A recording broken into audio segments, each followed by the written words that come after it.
하나님을 본받아서, 우리가 하나님을 본받아서 하나님이 하나인 것처럼 아버지와 아들이 하나이고 또 성령이 성삼위가 하나가 되셔서 정말 조화롭게 각각의 역할을 하면서 이 세계를 운행하시고 구원받는 자기 백성을 길러내시는 이 놀라운 역사를 이루듯이 예수를 믿는 우리가 그러한 관계를 갖기를 원하신다 이겁니다.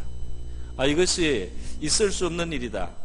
우리 교회는 늘 사람들이 떨긋거리고 싸울 수밖에 없다. 이렇게 우리가 빨리 포기를 해서는 안 되는 겁니다. 우리의 마음속에 내 가까이 있는 사람, 또 더 넓게는 온 교회가 주님이 바라시는 그 소원, 우리 예수님이 하신 그 기도를 이루는 삶을 살 때 얼마나 하나님께서 기뻐하시겠습니까? 그렇지 않아요? 그리고 그런 일이 있을 때 얼마나 하나님은 역사하시겠습니까? 그렇지 않습니까? 이 하나가 되는, 그 하나가 되는 것을 저해할 수 있는 것들을 피하기 위해서 나의 자유, 나의 권리, 내가 할 수 있는 것, 내가 옳은 거지만 그것을 내가 양보하고, 하나가 되기 위해서 나의 권리에 대해서 내가 주장하지 않고, 그래서 마음과 뜻을 합하는 그 사람이 얼마나 하나님의 마음을 기쁘게 하는 철이든 자식이겠습니까? 그죠? 우리 자녀들이 철이 들면은 부모의 위로가 되지 않습니까? 그렇잖아요.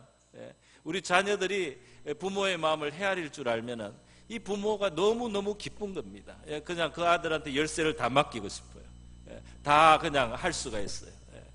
우리가 정말 철이든 하나가 되는 것을 기뻐하시는 우리 주님의 마음, 하나님의 마음을 우리가 헤아려서 내가 가지고 있는 주권, 내가 가지고 있는 권리, 내가 가지고 있는 자유를 양보해가면서 다른 사람을 덕을 세워주고 이 공동체가 하나가 되는 것을 깨트리지 말고 이 안에 있는 하나님의 화평이나 또 화목이나 기쁨이 깨어지지 않도록 하는 이러한 성숙함이 저와 여러분이 가진 것이 되기를 바랍니다. 그래서요, 오늘 이 7장 좀 넘어가면 어떤 말이 하냐면 우리가 하나님께 어떻게 영광을 돌릴 수 있는가, 그거를 묻는다면 그 답이 나와 있어요. 어떻게 하면 하나님께 영광을 돌립니까? 물론 우리 지금까지는 우리가 잘 되는 게 하나님께 영광을 돌린다 이런 생각을 많이 했어요. 물론 잘 돼도 하나님께 영광 돌릴 수 있는 면이 있고, 그리고 또 잘 되어서 하나님 일을 할 수도 있는 면이 있지만, 그런 거 말고 더 깊은 차원에서 하나님께 영광을 돌리는 일이 있습니다. 그게 뭐냐면 우리가 그리스도께서 우리를 받아 하나님께 영광을 돌리심과 같이 뭐라고요? 너희도 서로 뭐라고요? 받으라 그랬어요. 자, 예수님께서 우리를 받아주셨습니다. 할렐루야. 어떤 우리입니까? 굉장히 훌륭한 우리죠. 웃으셨는데 무슨 뜻이죠? 형편없는 우리를 그죠? 정말 우리가 생각해도 지긋지긋한데 우리를 받아주셔서 우리를 구원하셔서 하나님의 자녀를 삼고 나라를 삼고 제사장을 삼고 영광의 상속자가 되게 하시고, 그래서 시간은 좀 걸리지만은 철이 들어가기도 하고 좀 하나님을 기쁘시게 하는 일을 드디어 순종하기도 하고, 하나님 앞에 정말 조금 철이 들어가는 그까지 오기 위해서 얼마나 주님은 우리를 받아주시고 주님은 얼마나 우리를 참아주시고 얼마나 우리를 기다려주십니까? 할렐루야. 우리가 이만큼 철이 들게 하기 위해서 주님께서 얼마나 오래 참아주시고 얼마나 용납해주시고 얼마나 또 잘못하고 또 나중에 또 잘못하고 또 잘못하고 또 잘못하고 하는데 참아주시고, 이렇게 하면서 또 용서해 주시고 또 참아주시고, 그냥 모세가 광야에서 그 백성들이 끊임없이 불평을 하고 끊임없이 반역을 하니까요, 나중에 하나님께 막 죽여달라 그래요. 그죠? 자기를 죽여달라, 괴로워서. 이게 조금 밖으로 향하면은 다른 사람을 때려잡습니다. 근데 이제 그거를 그렇게는 못하고 자기 안으로 돌려서 내가 빨리 죽어야 되겠다 이런 생각을 할 만큼 괴롭습니다. 그런데 연단을 받은 사람이니까 40년을 참는 거예요. 그 40년을 참아서 가나안 문턱까지 인도를 할 수가 있는 겁니다. 할렐루야. 그 모세도 그만큼 참았는데요. 주님이 우리를 참는 것은 더 위대하지 않겠습니까? 주님은 정말 위대한 인내예요. 그래서 성경에는 그리스도의 인내라는 표현이 있는 겁니다. 위대한 인내로 우리를 참아주셨어요. 그래서 우리가 이만큼 오는 겁니다. 또 참고 또 참아요. 그런데 중요한 것은 그리스도가 우리를 참으시면서 우리를 받아주시면서 이 참 터무니없는 우리를 잘 참아주시면서 받아주셨기 때문에 우리가 하나님의 나라가 되는 겁니다. 그죠? 그래서 하나님께 영광을 돌리는 거예요. 그러니까 바로 주님이 하신 것처럼 그리스도께서 그렇게 아버지께 하나님께 영광을 돌림같이 우리도 서로 받으라. 이 그리스도의 그 받으심을 본받아라 이 말입니다. 할렐루야. 그래서 그리스도가 어떤 식으로 그 받으시고 또 참으시고 자기를 중심으로 하지 않고 우리를 위해서 자기의 자유를 포기하시고 우리의 눈높이로 맞춰주시는가, 그 예를 대표적인 것을 하나 든 것이 바로 8절의 할례라는 거예요. 할례의 수종자가 되셨으니 그랬어요. 할례 수종자. 그 예수님은 하나님의 아들입니다. 그런데 이 세상에 오셔서 유대인들에게 구세주가 되시고 또 유대인들을 통하여 온 인류의 열방의 구원자로서 그 임무를 감당하셔야 되는 거예요. 그러니까 예수님께서 오실 때 내가 하나님의 아들인데 죄인들이 하나님 앞에 부드러운 마음을 갖고 살 그 어떤 상징을 하는 이 할례가 이 하나님의 아들한테 합당하냐 말이에요. 그럼에도 불구하고 예수님께서는 할례를 아기 때 받으시는 거예요. 그 상황으로 하나님이 만들어 주셨어요. 뭐 할례뿐 아니라 예수님께서 이 땅에 작은 동네 베들레헴 가난한 목수의 아들, 몰락한 집안에 오셔서 그 어릴 때부터 일을 하면서 자라는 목수의 아들, 그리고 목수 아니냐, 그 아들 목수가 아니냐, 그렇게 이 땅에 말이죠, 우리의 낮고 천한 이 삶 속에, 이 가난한 삶 속으로 우리 주님이 들어오셔서 거기에 맞추어 사시면서 그 인간이, 죄인들이 죄를 깨달아야 되기 때문에 하나님이 주신 그 율례를, 율법을 자기에게 적용하시면서 사셨어요.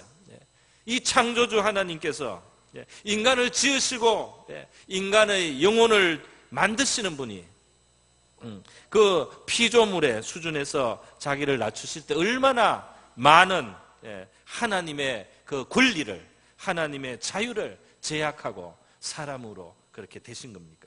그죠? 그러니까 이 그리스도가 자기를 낮추셨어요. 하나님의 뜻을 이루시기 위해서 자기를 낮추셔서 그렇게 우리를 또 받아주시고 우리의 수준으로 유대인의 그 문화, 유대인의 규례에 맞추어서 그렇게 자기를 낮추어 주셨기 때문에 구원의 역사가 이루어진 줄로 믿습니다. 그러니까 우리의 자세가 이제 그래야 된다는 것을 말하는 거죠. 그렇게 하기 때문에 유대인에게서 하나님이 구원이 있게 하고 또 이 복음이 열방에도 나가서 열방이 하나님 앞에 돌아오게 되고 주님의 이름을 부르게 되고 찬송하게 되고 열방이 하나님의 이제 백성으로 돌아올 수 있는 역사가 일어나는 겁니다. 그 그리스도가 우리를 받으심으로, 우리를 받으셔서 지금 우리의 구원이 이루어질 수 있고 이 지구촌에 말이죠, 여기저기 진짜 골짜기에서 하나님의 이름을 부르고 하나님을 찬송하는 이 찬송이 있는데 예수님이 우리를 받으시는 이 은혜가 말이죠, 계속해서 역사하고 있는 줄 믿습니다. 우리 한 사람의 생애를 봤을 때, 우리 한 사람의 나 자신의 생애를 보고 내가 가슴에 손을 얹고 주님께서 얼마나 나를 참으셨는가, 기다리셨는가, 이런 걸 생각해 보면요, 정말 철이 없는 우리를, 또 형편없는 우리를 얼마나 참아주셨어요. 그래서 복음서를 보면 마태, 마가, 누가, 이 복음서 요한복음까지 보면요, 거기에 제자들의 엉터리가 많이 나오는 겁니다. 그죠? 제자들이 엉터리 같아요. 그러니까 주님이 이런 뜻을 가지고 있어도 제자들은 이렇게밖에 생각을 못해요. 그죠? 주님이 높은 교훈을 해도 제자들은 우리가 떡을 안 가져와서 이런 말씀을 하는가 이렇게 생각합니다. 바리새인의 누룩, 이런 누룩을, 사두개인의 누룩을 조심해라. 우리가 떡을 가지고 있지 않아서 이런 말을 하는가. 예수님께서 십자가를 감당하시기 위해서 이제 마음을 딱 작정하시고 가는데 제자들은 너무나 철이 없잖아요. 그죠? 그 길에서도 누가 서로 크냐 싸우고 있습니다. 우리 저기 예루살렘에 가면은 이제 우리가 권력을 잡을 텐데 누가 우의정, 좌의정, 영의정을 할 거냐 말이야. 우리 중에 지금 순서가 서열이 어떻게 되냐 말이야. 그것에는 정말 이 피터지게 싸웁니다. 그들은 주님과 함께 고난을 받았어. 십자가를 지고 자기를 잃고 자기의 생명을 놓아야지 하나님의 역사가 이루어진다는 것을 몰라요. 그들은 높은 자리에 가야 되는 줄 알아요. 그런 남을 자기 밑에 놔야지 되는 줄 알아요. 그래야지 자기도 좋고 하나님께도 영광이 되는 줄 알아요. 자신을 주님의 손에 다 맡겨서 자기를 잃고 십자가를 지고 피를 흘릴 때 그때 그것이 하나님께 영광이 되는 줄을 몰라요. 그리고 그때 하나님의 역사가 이루어지는지를 몰라요. 그 베드로가 나중에 두 팔을 벌리고 말이죠. 사람들이 끌고 갈 것이다. 예수님이 이런 예고를 하신 거 있지 않습니까? 요한복음에 그렇게 하시면서 그가 나중에 어떠한 죽음으로 하나님께 영광을 돌릴 것인지 말씀하신 것이다. 그랬어요. 어떻게 영광을 돌려야 되는지 몰라서 서로 싸웁니다. 영광을 취하려고 자기가 높아져야만 된다고 생각했어요. 하나님께 어떻게 영광을 돌려야 되는지 모르는 거예요. 잘 죽어서 하나님께 영광을 돌릴 수 있는데 그걸 모릅니다. 그리고 잘 받아서 영광을 돌릴 수 있는데 그걸 모르는 거예요. 내가 교회를 바로 세워야 되겠다. 내가 저 사람을 바로 잡아야 되겠다. 그래서 화내고 큰 소리를 내고 옳지 않다고 그렇게 부르짖고 말이죠. 그러는데 하나님께 영광을 돌리는 것이 아니라 오히려 하나님의 영광을 훼손할 때가 많죠. 그래서 여러분, 하나님께서는 열방을 그 백성으로 부르시고 그 열방이 함께 주님을 찬양하고 주의 백성이 돼야 됩니다.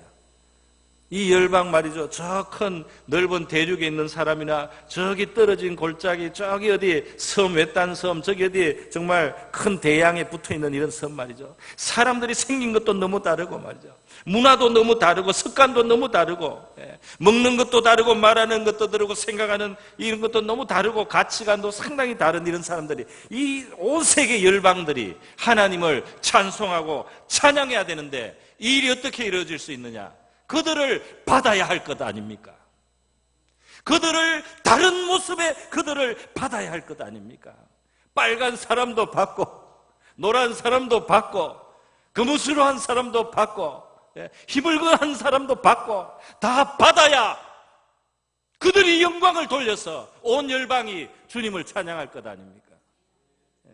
그런데 내가 기준이 되어서 내가 빨가면 빨간 사람만 하나님을 여기서는 찬양해야 돼. 내가 금우스름만 하면 이 금우스름한 사람이 진짜야.